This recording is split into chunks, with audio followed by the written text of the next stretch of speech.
नमस्कार, स्वागत है आपका। आप देख रहे हैं खबर उत्तर प्रदेश में। हूँ आपके साथ आरएस। खबरों में बढ़ने से पहले रुक करेंगे हेडलाइंस की ओर। सीएम योगी का 2 दिवसीय वाराणसी दौरा। आज टिफिन बैठक में होंगे शामिल। सर्किट हाउस में अफसरों के साथ करेंगे बैठक। G20 के मेहमानों का स्वागत के लिए बनारस पहुंचे विदेश मंत्री एस जयशंकर। भविष्य की चुनौतियों पर होगा मंथन।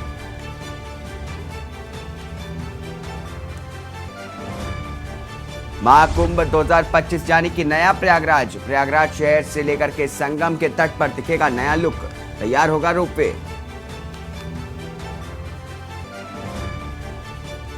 अंतर्राष्ट्रीय बाल श्रम निषेध दिवस आज। इंदिरा गांधी प्रतिष्ठान में 4 बजे आयोजित होगा कार्यक्रम। मंत्री अनिल राजभर कार्यक्रम में होंगे शामिल। लखनऊ के डीएवी कॉलेज मैदान में आज बीजेपी की जनसभा। मोदी सरकार के 9 साल पूरे होने पर जनसभा होगी। सांसद मनोज तिवारी, मंत्री सुरेश खन्ना होंगे शामिल।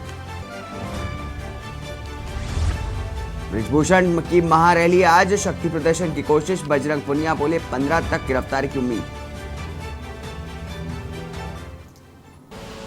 आप देख रहे हैं के न्यूज, खबरों का सारथी। फिर एक बार आपका स्वागत है। आपको पहली बड़ी खबर आपको बता दें, जहां पर सीएम योगी का आज वाराणसी में 2 दिवसीय दौरा होने वाला है। तो सीएम योगी का 2 दिवसीय वाराणसी दौरा। दोपहर लगभग 12 बजे पहुंचेंगे वाराणसी। इस दौरान टिफिन बैठक में सीएम योगी आदित्यनाथ शामिल होंगे। कैंट के कैलाश मठ में आयोजित होगी टिफिन बैठक। सर्किट हाउस में अफसरों के साथ बैठक करेंगे सीएम।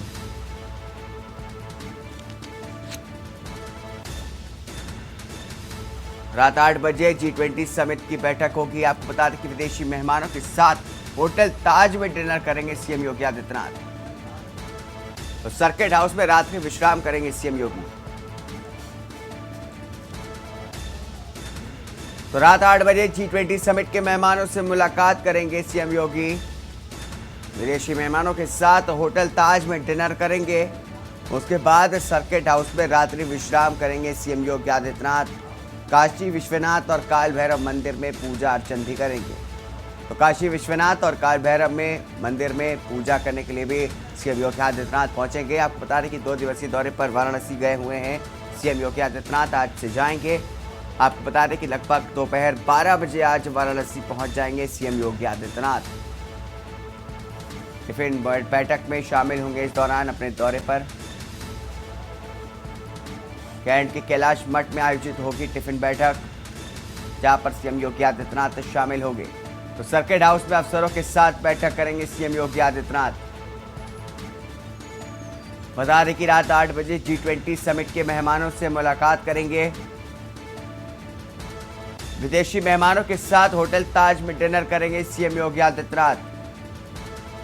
सर्किट हाउस में रात्रि विश्राम करेंगे सीएम योगी। रात 8 बजे G20 समिट के मेहमानों से मुलाकात भी करेंगे। विदेशी मेहमानों के साथ होटल ताज में डिनर करेंगे सीएम योगी आदित्यनाथ।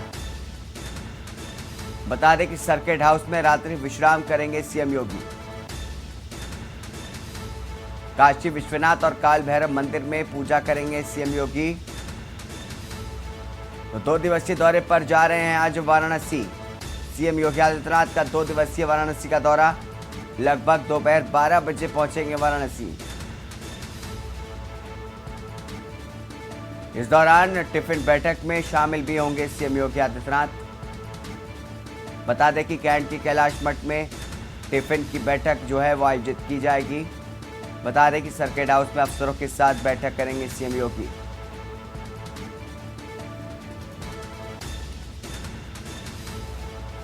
रात 8 बजे G20 समिट में इस बैठक होगी, जिसमें विदेशी मेहमानों के साथ होटल ताज में डिनर भी करेंगे सीएम योगी। सर्किट हाउस में रात्रि विश्राम करेंगे सीएम योगी। रात 8 बजे G20 समिट में के साथ मेहमानों से मुलाकात भी करेंगे। विदेशी मेहमानों के साथ होटल ताज में डिनर करेंगे सीएम योगी। सर्किट हाउस में रात्रि विश्राम करेंगे सीएम योगी।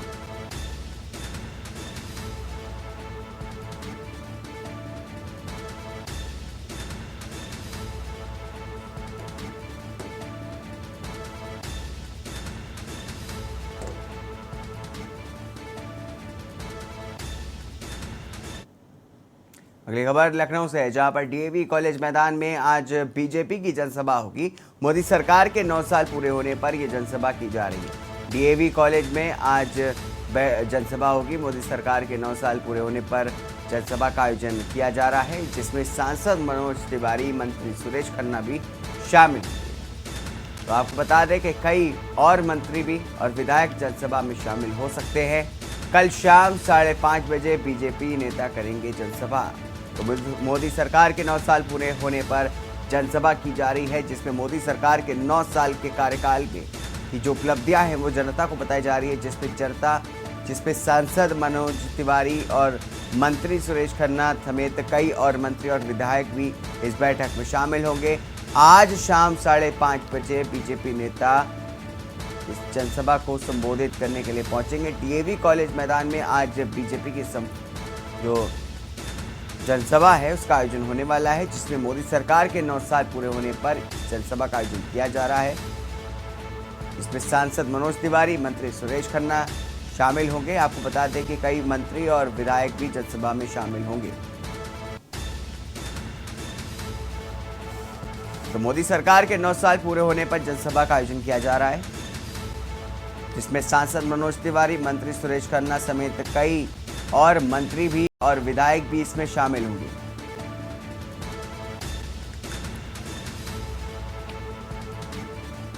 तो आज शाम 5:30 बजे बीजेपी नेता करेंगे जनसभा। लखनऊ के डीएवी कॉलेज के मैदान में ये जनसभा का आयोजन किया जाने वाला है। तो बीजेपी की जनसभा हो रही है आज लखनऊ में। जनसभा जो है वो लखनऊ के डीएवी कॉलेज के मैदान में की जा रही है, जिसमें तमाम जो सांसद हैं मनोज तिवारी, मंत्री सुरेश खन्ना और कई सारे विधायक और मंत्री भी इस जनसभा में शामिल होने वाले हैं। आपको बता दें कि इस दौरान जो तमाम जो नेता हैं वो मोदी सरकार के 9 साल की पूरे होने पर जनसभा का आयोजन किया जा रहा है, ताकि मोदी सरकार के 9 साल के कार्यकाल में जो उपलब्धियां हैं वो जनता तक पहुंचाई जा सके।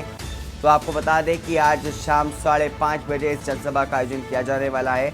लखनऊ के डीएवी कॉलेज मैदान में इस जनसभा का आयोजन किया जाएगा।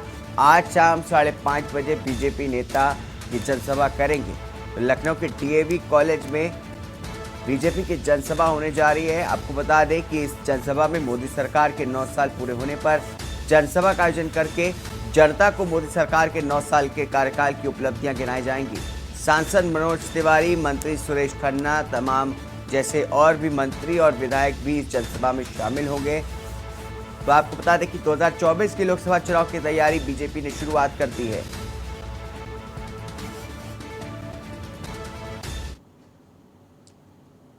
अगली बड़ी खबर आपको बता दें, जहां पर 4 दिवसीय दौरे पर वाराणसी विदेश मंत्री एस जयशंकर आज से पहुंच रहे हैं। आज से 13 जून तक G20 की बैठक होने वाली, जिसमें एस जयशंकर मौजूद रहेंगे। तो आज से 13 जून तक G20 की बैठक होगी। बैठक की अध्यक्षता मंत्री एस जयशंकर ही करेंगे। तो अहम खबर आपको बता दें, विदेशी मेहमानों की आगवानी करेंगे विदेश मंत्री।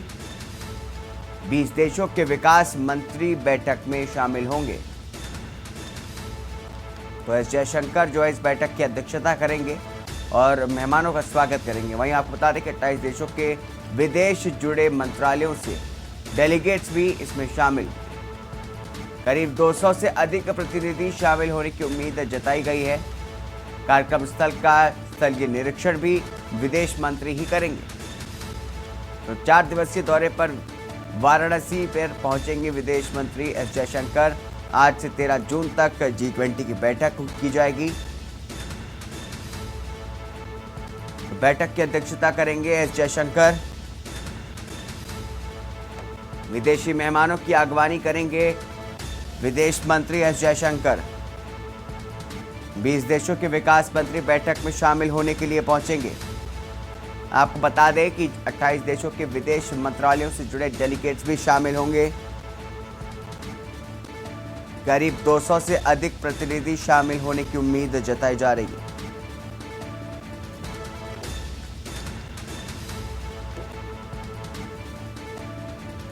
तो 4 दिवसीय दौरे पर वाराणसी विदेश मंत्री एस जयशंकर।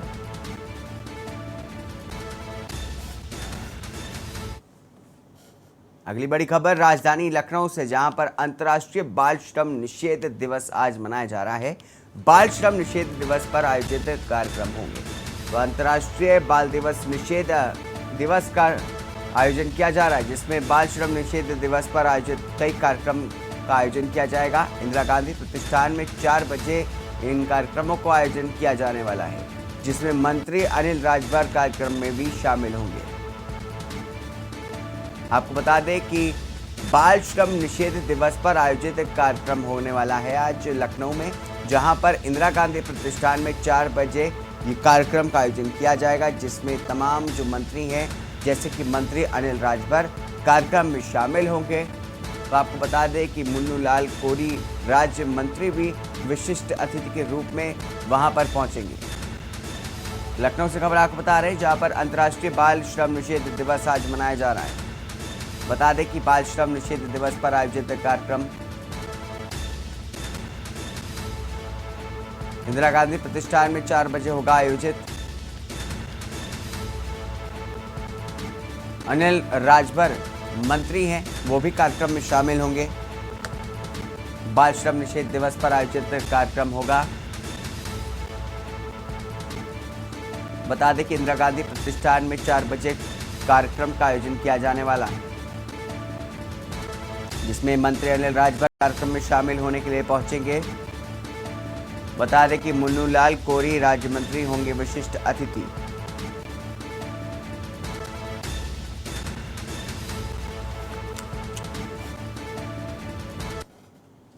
अगली खबर भी राजधानी लखनऊ से है, जहां पर पीएम मोदी ने सुबह सपा प्रमुख को पत्र लिखा है। ओपी राजभर के बेटे अरुण की शादी को लेकर के पत्र लिखा गया है।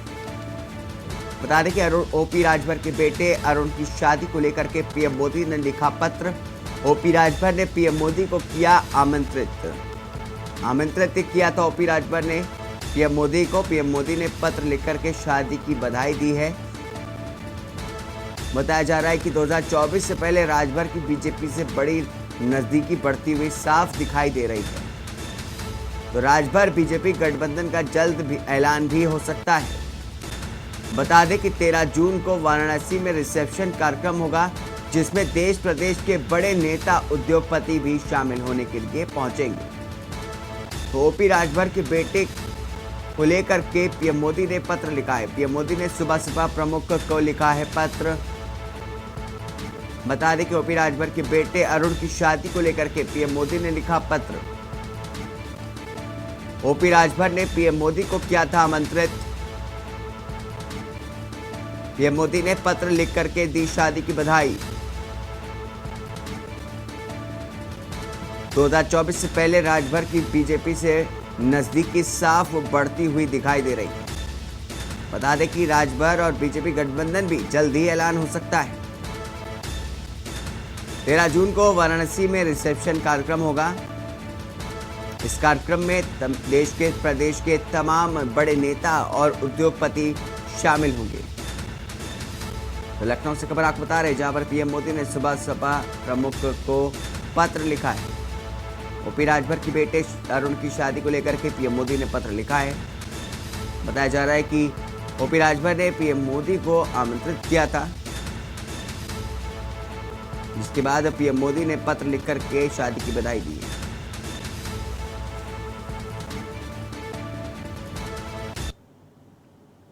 अगली खबर दिल्ली से है, जहां पर 15 जून के बाद फिर से धरना देंगे पहलवान। बजरंग पुनिया ने धरने का किया ऐलान। तो दिल्ली से खबर, जहां पर 15 जून के बाद फिर से धरने पर बैठ जाएंगे पहलवान। बजरंग पुनिया ने धरने का ऐलान कर दिया है। बजरंग पुनिया ने धरने का ऐलान किया है। आपको बता दें कि ब्रिजभूषण की गिरफ्तारी के लिए देंगे धरना। 15 जून के बाद फिर धरना देंगे का ऐलान कर दिया गया है। पहलवानों द्वारा फिर से 15 जून के बाद अगर कोई कार्रवाई नहीं होती है तो धरने पर बैठ जाएंगे पहलवान। बजरंग पुनिया ने धरने का ऐलान अभी से कर दिया है। आपको बता दें कि बृजभूषण की गिरफ्तारी के लिए धरना देंगे पहलवान। फिर से आपको बता दें कि अस्थायी रूप से अभी धरने पर रोक लगा दी गई थी और धरना खत्म कर दिया गया था, लेकिन बजरंग पुनिया जो इस आंदोलन को फ्रंट लाइन से लीड कर रहे हैं, उन्होंने साफ कह दिया है कि 15 जून के बाद फिर से हम बृजभूषण के खिलाफ धरने पर बैठने वाले हैं।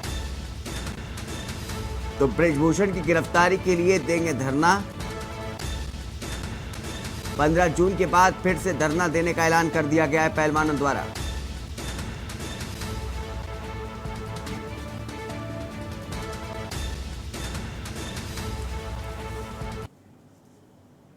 रुकेंगे छोटे से ब्रेक के लिए, ब्रेक के बाद जल्द हाजिर होंगे।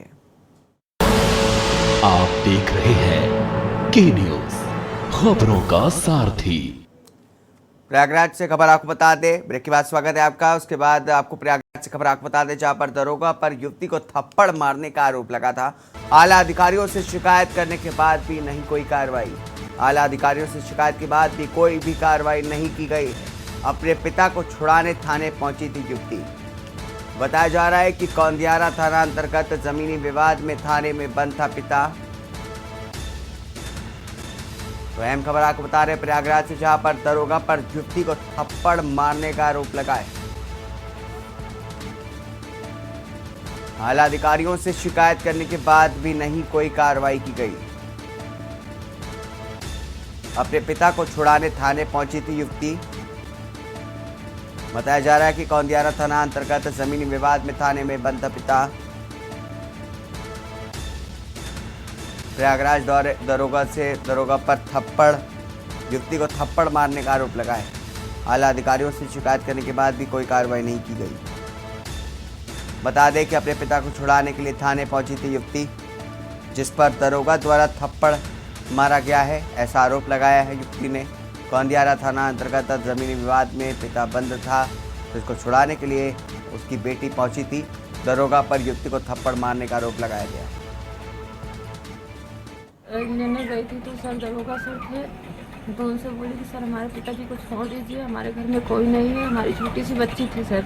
मैं उनको छोड़ करके घर में गई थी और हमारे दोनों भाई बाहर थे, मैं और मेरे पिताजी और मेरी भाभी थी। तो सर जब मेरे पिताजी 10 बजे नहीं आए तो मैं वहाँ पे गई थी। जब दरोगा साहब से बोली कि सर वो हमारे पिताजी के लिए हैं, छोड़ दीजिए, तो बस छोटी सी ज़मीन की भी बात थी सर। तो उन्होंने बोला कि तुम्हारे पिताजी को मैं तुम्हारे सामने मारूं। हम कहा सर ऐसी कौन सी गलती की है जो आप हमारे पिताजी को हमारे सामने मारेंगे। तो बोले तू मरवाना चाहती है अपने पिताजी को, रुक जा। हमको भी थप्पड़ से मारे सर, यहाँ पे हमको चोट आई है। और हाँ सर हमको मारे हैं यहाँ पर दरोगा जी यहाँ पर मारे हैं, यहाँ पे मारे हैं, यहाँ गांठ पे मारे हैं। चोट लगी है यहाँ फट से मारे हैं, यहाँ गाल पे लगा, यहाँ पे आँख पे लगी है, यहाँ पर लगी है। दरोगा जी जमीनी विवाद उठा के ले गए, मारे रास्ते से मारने लगे हमको, मोबाइल छीन लिया हमारा, गाली देने लगे। क्या नाम है आपका? बंस बहादुर सिंह है। इसी खबर पर अधिक जानकारी के लिए हमारे संवाददाता राहुल मिश्रा हमारे साथ जुड़े हैं, उनसे जानेंगे। राहुल, जिस तरीके से एक आरोप लगाया गया युवती द्वारा दरोगा पर थप्पड़ मारने का, जिसने आरोप लगाया कि दरोगा ने उसे थप्पड़ मारा, क्या कुछ बताना चाहेंगे इसको लेकर? जी आपसे बता दें कि ये प्रयागराज के कौंदियारा थाना अंतर्गत का मामला है।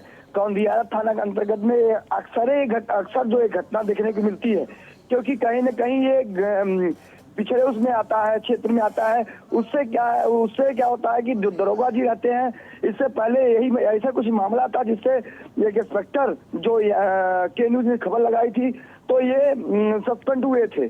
और आज वही फिर से एक दरोगा जी किए क्या कि दो सगे भाइयों का मामला था।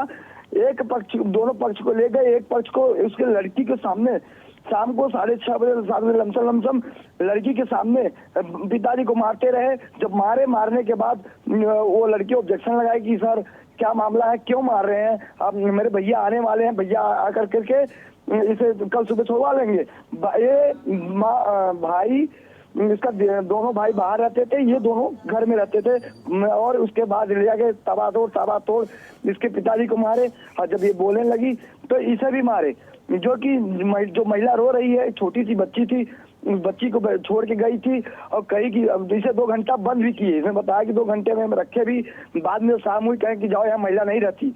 भगा दिए, लेकिन इसकी सुनने वाला कोई नहीं है। अगर हमने इंस्पेक्टर से बात करने की कोशिश करी, कहे कोई साक्ष्य है इसका, साक्ष्य क्या बताए? लड़की खुद कह रही है कि मेरे चोट लगी है। अगर यही लड़की किसी और के ऊपर ऑब्जेक्शन लगा देती है तो उसमें कार्रवाई होती है, लेकिन जो अधिकारी हैं, जो वर्दीधारी हैं, इनके ऊपर कार्रवाई नहीं होती। आखिर क्यों नहीं होती? आम आदमी के ऊपर कोई लड़की चली जाए, सरकार ये कहती है, सरकार की मंशा है कि नारी सुरक्षा की बात करती है, और ये नारी सुरक्षा को फेल करते दिखाई दिए दरोगा जी। एक महिला को मारे, पुरुष को मारे। जी राहुल, बताया जा रहा है कि युवती ने आला अधिकारियों से शिकायत की थी, इसके बाद भी उसकी कोई सुध नहीं ली गई। इसको क्या लेकर के बताएंगे? जी आपसे बता दें, इन्होंने लिखित दिया है। लिखित देने के बाद इंस्पेक्टर कोई जवाब सवाब करने में मामला नहीं कर रहा है, और लिखित मुख्यमंत्री को दिए हैं, लिखित ये एसएसपी के यहाँ दिए हैं, कमिश्नर में दे रहे हैं, सब जगह, लेकिन अभी तक कोई सुनने। सोशल मीडिया भी ये वायरल हो रहा है, कहीं ना कहीं अपनी वर्दीधारक को ही बचाने लगे पड़े हैं। ये अक्सर घटनाएं घटती हैं, लेकिन कोई सुनने वाला नहीं होता। हम जब आज के न्यूज ने सवाल उठाया है, अब देखा जाता है इसका जवाब देते हैं कि नहीं देते हैं, क्योंकि कहीं ना कहीं अपना ही पक्ष मजबूत रखते हैं। मारे क्यों महिला को कोई मारने का उपचार ही नहीं बनता। और वो जो जमीनी विवाद में उठाना नहीं चाहिए था, अगर उठाते तो दोनों आदमी को मारते, दोनों आदमी को बंद करते। यहाँ पे जो कमिश्नर है बहुत ही एक्टिव है, उन्होंने कहा था कि जमीनी विवाद में कोई हस्तक्षेप नहीं करेगा। अगर 151 किए हैं और उसके बाद एक पक्ष को मारते हैं तो कहीं ना कहीं गलत तो है ही है ये। जी राहुल, बहुत बहुत शुक्रिया तमाम जानकारी विस्तार से बताने के लिए। तो आपको बता दें कि युवती ने आरोप लगाया है दरोगा पर कि उसे थप्पड़ मारा गया है जब वो अपने पिता को छुड़ाने के लिए थाने पहुंची थी। तो बताया जा रहा है कि पिता जो है वो उसको गिरफ्तार कर लिया गया था, उसको जेल में बंद कर दिया गया था एक मामले में, जिसको छुड़ाने के लिए जब युवती पहुंची तो दरोगा ने उस पर थप्पड़ बरसा दिया। तो वहीं अगली खबर कन्नौज से आपको बता दें, कन्नौज से अहम खबर आ रही है। आपको बता दें कि यूपी के कन्नौज से बस से कुचल करके युवक की मौत पर बवाल मच गया। स्थानीय लोगों ने सड़क पर जाम लगा दिया है। बताया जा रहा है कि जाम खुलवाने के लिए पुलिस को करना पड़ा है बल प्रयोग। आक्रोशित लोगों ने बस में लगाई आग। कन्नौज से अहम खबर आपको बता रहे कि बस पे बैठी सवारियों को कोई नुकसान नहीं हुआ है, लेकिन कई घंटों तक चला बवाल। तो बड़ा मामला आपको बता रहे कन्नौज से, जहां पर स्थानीय लोगों ने सड़क पर जाम लगा दिया। अभय कटियार हमारे साथ जुड़े हैं बात करने के लिए इस पर। अभय, जैसे कि बताया जा रहा है कि कन्नौज से खबर, क्या कुछ बताना चाहेंगे इसको लेकर के?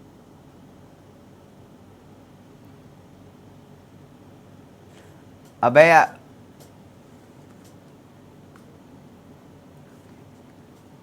आप तक आवाज आ रही है?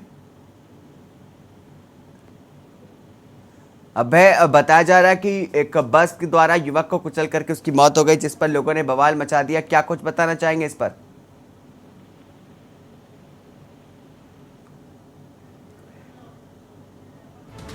अभय से हमारा अभी संपर्क टूट गया है। आपको बता दें कि कई घंटों तक चला बवाल। स्थानीय लोगों ने सड़क पर जाम लगा दिया। बताया जा रहा है कि गुरसाईगंज कोतवाली क्षेत्र के सराय दौलत की घटना है, जहां पर जो लोगों ने बस से कुचल करके युवक की मौत पर बवाल मचा दिया। स्थानीय लोगों ने सड़क पर जाम लगाया है।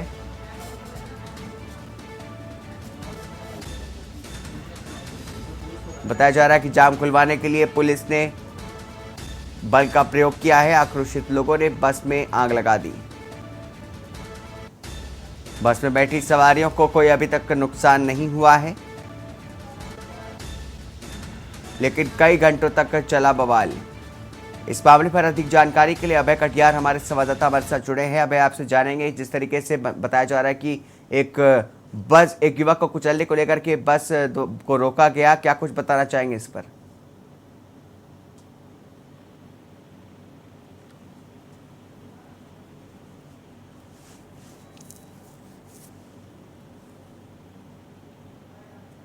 अभय, आप तक हमारी आवाज पहुंच रही है?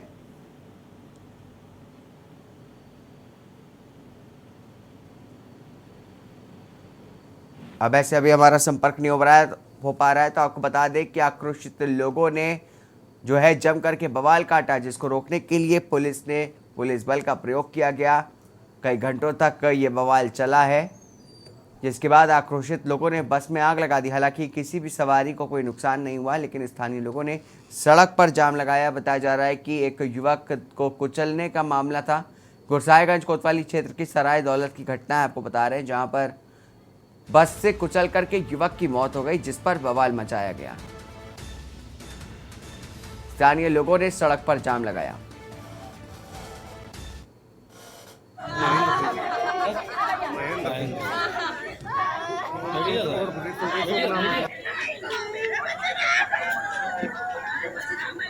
तो आप देख सकते हैं किस तरीके से स्थानीय लोगों द्वारा बवाल मचाया जा रहा है। दरअसल एक बस द्वारा युवक को कुचल करके उसकी मौत हो गई थी, जिसके बाद आक्रोशित लोगों ने बवाल काटा और बस में आग भी लगा दी। बताया जा रहा है कि जो भी सवारी इस बस में सवार थी, किसी को कोई नुकसान नहीं हुआ है, लेकिन लोगों का जो आक्रोश है वो फूट पड़ा।